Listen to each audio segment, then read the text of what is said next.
કોંગ્રેસ સમિતિ અને દાહોદ જિલ્લા કોંગ્રેસ સમિતિ દ્વારા ડોમેસ્ટિક એરપોર્ટનો વિરોધ કરતું આવેદનપત્ર પ્રાંત અધિકારીને પાઠવાયું। ઝાલોદ તાલુકા કોંગ્રેસ સમિતિ દ્વારા ઝાલોદ તાલુકાના ગામોમાં ગરીબ આદિવાસીઓની જમીન છીનવી લઈ સરકાર દ્વારા વિકાસના નામે માંસણ નાળા જળાશય યોજના, તે બાદ કાલીટુ જળાશય યોજના અને ત્યારબાદ દિલ્હી મુંબઈ કોરિડોર હાઈવે અને હવે ડોમેસ્ટિક એરપોર્ટ બનાવી આદિવાસી ખેડૂત ખાતેદારોને બરબાદ કરી નાખવાનું જે ષડયંત્ર કરવામાં આવ્યું છે। જો ડોમેસ્ટિક એરપોર્ટ બનાવવામાં આવે તો ગરીબ આદિવાસી ખેડૂત ખાતેદારો સરકાર દ્વારા વારંવાર વિકાસના નામે જમીન છીનવી લેવામાં આવતા ગરીબો પાસે અન્ય કોઈ જમીન ન બચતા આદિવાસી ખેડૂતોને પોતાના પરિવારનું ભરણ પોષણ કરવું ખૂબ જ મુશ્કેલ બને તેમ છે અને ખેડૂત ખાતેદારો આદિકાળથી સંયુક્ત પરિવારમાં રહેતા જણાઈ આવ્યા છે। તે પરિવારો વેરવિખેર થઈ જશે, ખેડૂતોની રૂઢિ અને પ્રણાલીઓ તૂટી જશે, આદિવાસી તરીકેની ઓળખ ભૂસાઈ જશે અને અન્ય કોઈ વિકલ્પ ન બચતા ખેડૂતો ગુનાહિત પ્રવૃત્તિ તરફ ધકેલાઈ જતા આદિવાસી ખેડૂત પરિવારો બરબાદ થઈ જશે। જે અંતર્ગત આદિવાસી ખેડૂત પરિવારોના અને બાળકોના ભવિષ્યની ચિંતા કરી ઝાલોદ તાલુકા કોંગ્રેસ સમિતિ અને દાહોદ જિલ્લા કોંગ્રેસ સમિતિના ઉપક્રમે ડોમેસ્ટિક એરપોર્ટનો વિરોધ કરતું આવેદનપત્ર પ્રાંત અધિકારી ઝાલોદને આપવામાં આવ્યું। જે અંતર્ગત ઝાલોદ કોંગ્રેસ પ્રમુખ મુકેશભાઈ ડાંગીએ જણાવ્યું કે સરકાર દ્વારા ફક્ત જંગલની જમીનમાં જ એરપોર્ટનું કામ કરવાનું કહી ટાઢા ગોળા અને શારદા ગામની જંગલની જમીનનું સર્વે કરવામાં આવ્યું છે। આ એરપોર્ટ માટે 4109 એકર જમીનની જરૂરિયાત હોય અને ખેડૂતોને ગેરમાર્ગે દોરી સરકાર દ્વારા ફક્ત 1018 એકર જંગલની જમીનનું સર્વે કરાવ્યું છે।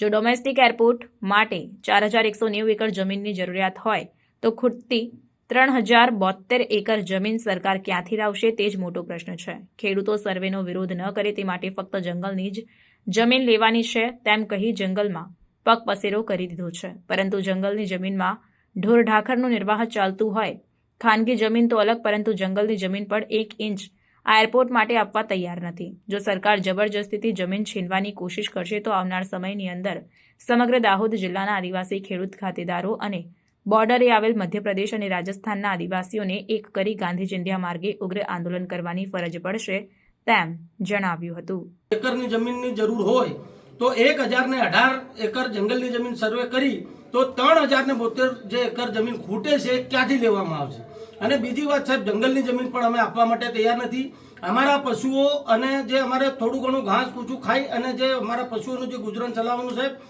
હાલ સરકારશ્રી દ્વારા અમારા ઝાલોદ તાલુકાના 5 ગામોમાંથી જે ડોમેસ્ટિક એરપોર્ટ મંજૂર કરવાનું નક્કી કર્યું છે, એના અંતર્ગત આજે અમે દાહોદ જિલ્લાના આગેવાનો પ્રાંત અધિકારી શ્રી ઝાલોદને આવેદનપત્ર આપવામાં આવ્યા છે અને આવેદન મારફત અમે પ્રાંત અધિકારીશ્રીને વિનંતી કરી છે કે સાહેબ, સૌપ્રથમ માંસણ નાળા જળાશય યોજના અંતર્ગત અમારા ગરીબ આદિવાસીઓની જમીન છીનવી લેવામાં આવી। એમાં જે અમારા ખેડૂતો હતા એ આજ દિન સુધી જમીન અને એના જમીનના વળતર માટે વલખા મારી રહ્યા છે। તે ઓછું હોય તેમ જે આજે અસરગ્રસ્ત થવા જઈ રહ્યા છે 5 ગામોમાંથી કાલીટુ જળાશય યોજના અંતર્ગત અમારા ગરીબ આદિવાસી ખેડૂતોની જમીન સેંકડો એકર છીનવી લેવામાં આવી। એમાંથી પણ આજ દિન સુધી અમારા ખેડૂતોને એક ટીપું પણ સિંચાઈ માટે પાણી આપવામાં આવ્યું નથી। અને તે ઓછું હોય તેમ ઉદ્યોગપતિઓને માલેતુજારોને ખુશ કરવા માટે